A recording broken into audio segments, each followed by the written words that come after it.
This is what happens when you disturb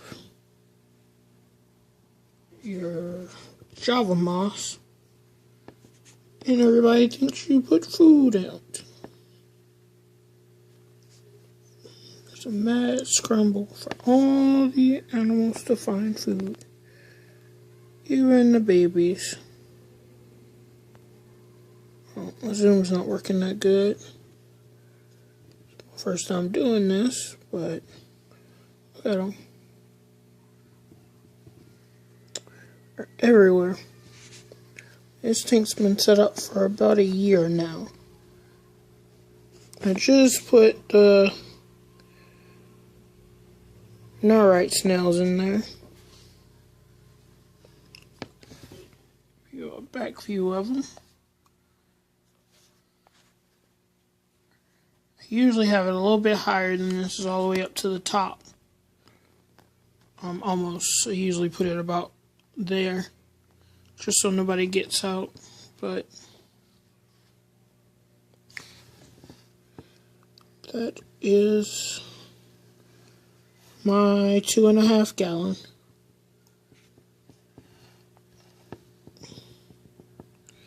Alright, everybody's kind of getting out the way now. This guy's kind of interesting now. He's been on this whole thing, but I'm going to stop this now. Alright, aquatic keepers. This is my 2.5 gallon Evol tank.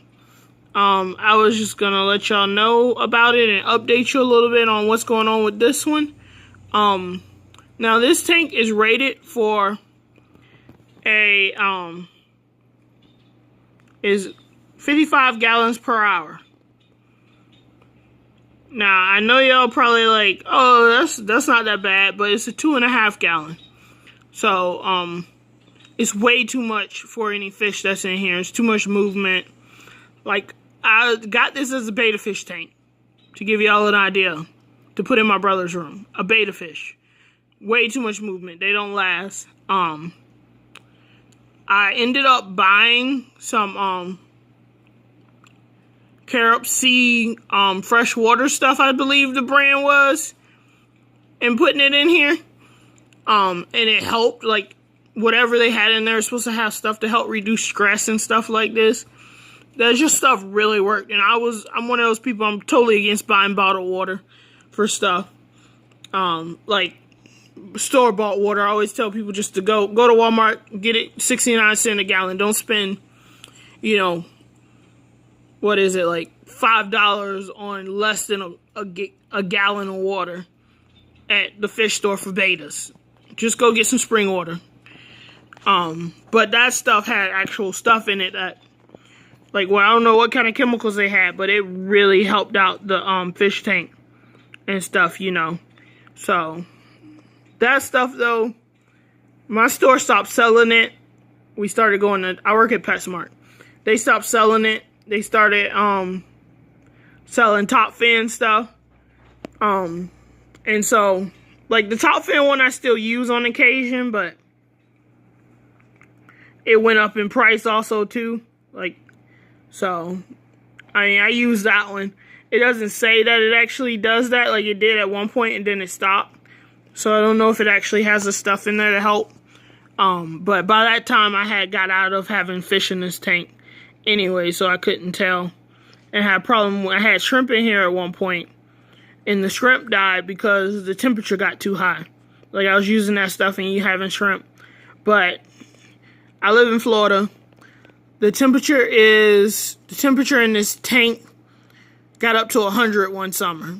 It was like, I think in August, which is the hottest month here. And outside was probably like, you know, 95 maybe. Or I don't even think it was 95. I think it was a little bit lower than that. But I found out our air conditioning unit went out. And I found out that acrylic actually holds heat in. So it made this tank a lot hotter than it was in the house, because it was holding the heat in. And it's only a 2.5 gallon. So, you know, the heat being held in was really suffering this tank. And the tank went over 100 degrees. even with the water I was buying, whatever was in it, the fish lived like 4 or 5 days. Not 4 or 5, probably about 2 days.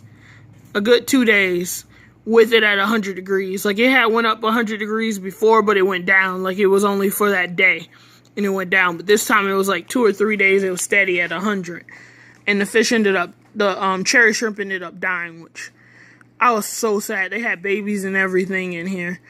I might put up a video, one of my, my little videos I made when I first started thinking about doing it on Instagram. YouTube I was going to do, but I never ended up doing that video here. I might put that video up, though, on here so y'all can see how the tank used to look and stuff. But yeah, they died, and they had babies and everything. I had baby shrimplets in here, and they were almost, like, on breeding age. Like, I had them for a good while. But they all ended up dying, so this tank, like I said, is just going to be a shrimp tank. I'm not going to rush it and try to do fish or anything like that. Maybe just invertebrates.